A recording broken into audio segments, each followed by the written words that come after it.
રાજ્યના શિક્ષણ વિભાગ અને ગુજરાત શૈક્ષણિક સંશોધન અને તાલીમ પરિષદ ગાંધીનગરની પ્રેરણાથી તેમજ જિલ્લા શિક્ષણ અને તાલીમ ભવન વડોદરાના સંયુક્ત ઉપક્રમે વડોદરામાં 2 દિવસીય રાજ્યકક્ષાના કલા ઉત્સવ 2026નો ભવ્ય પ્રારંભ થયો છે। આ કાર્યક્રમમાં રાજ્યકક્ષાના કન્વીનર ડોક્ટર અંકિતા ત્રિવેદી, જિલ્લા શિક્ષણ અને તાલીમ ભવનના પ્રાચાર્ય દીપક કુમાર બાવિસ્કર સહિતના મહાનુભાવો ઉપસ્થિત રહ્યા હતા। શાળા કક્ષાથી ઝોન કક્ષા સુધી વિજેતા થયેલા તેજસ્વી વિદ્યાર્થીઓ હવે રાજ્ય કક્ષાની અંતિમ સ્પર્ધામાં પોતાની પ્રતિભા રજૂ કરી રહ્યા છે। વિકસિત ગુજરાત 2047 થીમ આધારિત આ કલા ઉત્સવમાં રાજ્યના ખૂણે ખૂણેથી આવેલા 60 વિજેતા કલાકારો તેમના માર્ગદર્શક શિક્ષકો સાથે જોડાયા છે।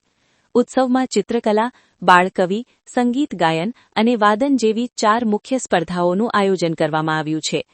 ચારેય સ્પર્ધાના અંતિમ રાઉન્ડ પૂર્ણ થયા બાદ આવતીકાલે સમાપન સમારોહ યોજાશે, જેમાં વિજેતાઓને સન્માનિત કરવામાં આવશે। આ કલા ઉત્સવ વિદ્યાર્થીઓમાં સર્જનાત્મકતા અને સાંસ્કૃતિક મૂલ્યોને પ્રોત્સાહન આપતો મહત્વપૂર્ણ મંચ સાબિત થઈ રહ્યો છે। આ સ્પર્ધા કરાવવાનો હેતુ ફક્ત માત્ર એટલો જ હોય છે કે બાળકોમાં જે પણ કલા પ્રતિભા છે એ પ્રતિભાને બહાર લાવી અને બાળક છે એ ખરેખર પોતાના જીવનમાં એક આગવી કલા પ્રાપ્ત કરીને પોતાનું જીવન છે એ ઉજ્જવળ કારકિર્દી પ્રાપ્ત કરે। આ જે કાર્યક્રમ છે એ શાળા કક્ષાથી લઈને રાજ્ય કક્ષા સુધી યોજવામાં આવે છે।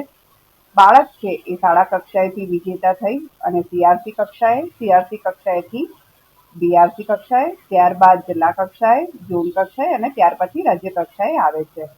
આ રીતે રાજ્ય કક્ષાના આ કાર્યક્રમમાં જિલ્લા શિક્ષણ તાલીમ ભવન વડોદરા ખાતે આયોજિત થયેલ છે અને તેમાં ગુજરાત રાજ્યના જુદા જુદા વિજેતા થયેલ વિદ્યાર્થીઓએ ભાગ લીધેલો છે।